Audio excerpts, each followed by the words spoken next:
Morning, afternoon, evening. Welcome to MBS Connect, a daily walk through Proverbs. Today is day 85, and our topic for today is love and marriage. And our lead verse comes from Ephesians chapter 5, verse 33. To sum up, each one of you is to love his wife as himself, and the wife is to respect her husband. And our daily walk through Proverbs leads off with, in God's program, the words love and commitment are intertwined. And I just want to challenge you before I read further to think of love is more than a feeling. Love is a commitment. Love requires action to be followed by, that feeling. It goes beyond that feeling, especially for us men. It goes beyond that feeling. It's a commitment. It's actions. It's being able to love regardless of how we feel. According to God, genuine love is patient, unselfish, and kind. But it also goes beyond that. Genuine love is committed love, and that means that genuine love is more than a feeling. It is a decision to make love endure regardless, to make love endure no matter what. It's a decision. It's a decision that we make. Um, I don't care how I feel today. I don't care what society is telling me that I should be doing or I should have or whatever it is that can cause us to use excuses or use things to want to separate from our wives. Love is a decision to endure. It's a commitment. I'm committed.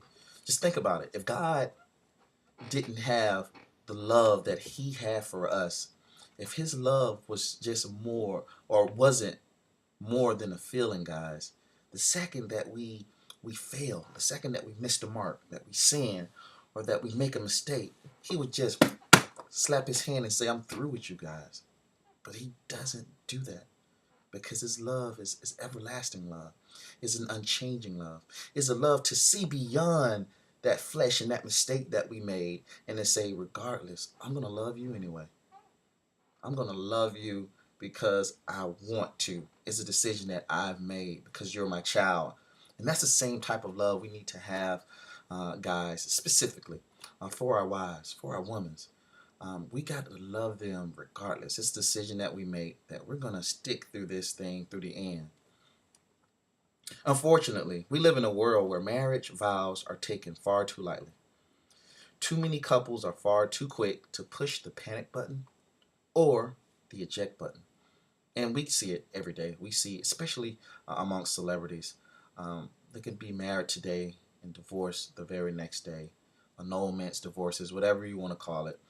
And it's a shame because what that does is it gives us a perception that that's okay. It's okay for us to, fall in love, have that feeling, oh, I love this, get married, and then the second, reality strikes and things get a little difficult. We have to put up with each other. We have to work things out. Up, panic button. Up, I'm out of here. Eject button.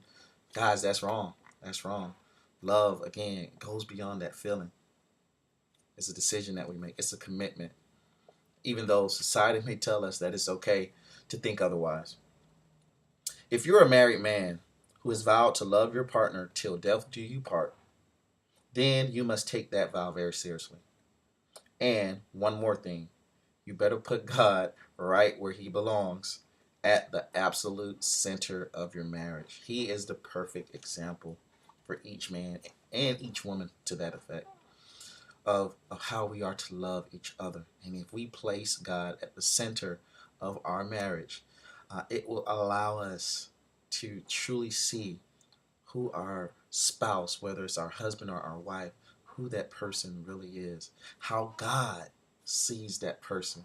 And if God sees that person in a way where he forgives them, he loves them, he supports them, he's committed to them, then he gives us a great example of how we should also see, view, love, protect, provide, or whatever it is for that person.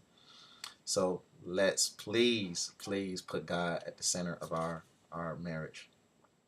And our quote comes from John Maxwell, and it reads, Commitment doesn't come easy, but when you're fighting for something you believe in, the struggle is worth it. That is so powerful. Commitment doesn't come easy, but when you're fighting for something you believe in, if you believe in that commitment, that vow that you gave to your wife, if you believe in it, even though it's not going to be easy, the fact that you believe in it is going to be worth the struggle. God is going to continue to bless you. You're going to continue to just grow with that individual, grow in love. You guys are going to become so much apart that people are going to start to say that you guys look alike, and whenever they see you, they see the other person.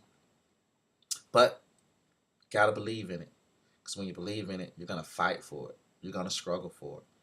A lot of athletes, we know that. We know that when we believe in winning some type of championship, whatever sport it is, we're willing to put in the extra effort. We're willing to put in the extra work, the practice, the commitment, the blood, the sweat, the tears, the pain, all of the things that we go through, because we believe that if we stick through whatever it is, or we commit to whatever it is that we have as our goal, that at the end of the day, it's going to be all worth it. We're going to be better people for it. In the same way we should be, guys, with our love and our marriage and our relationships.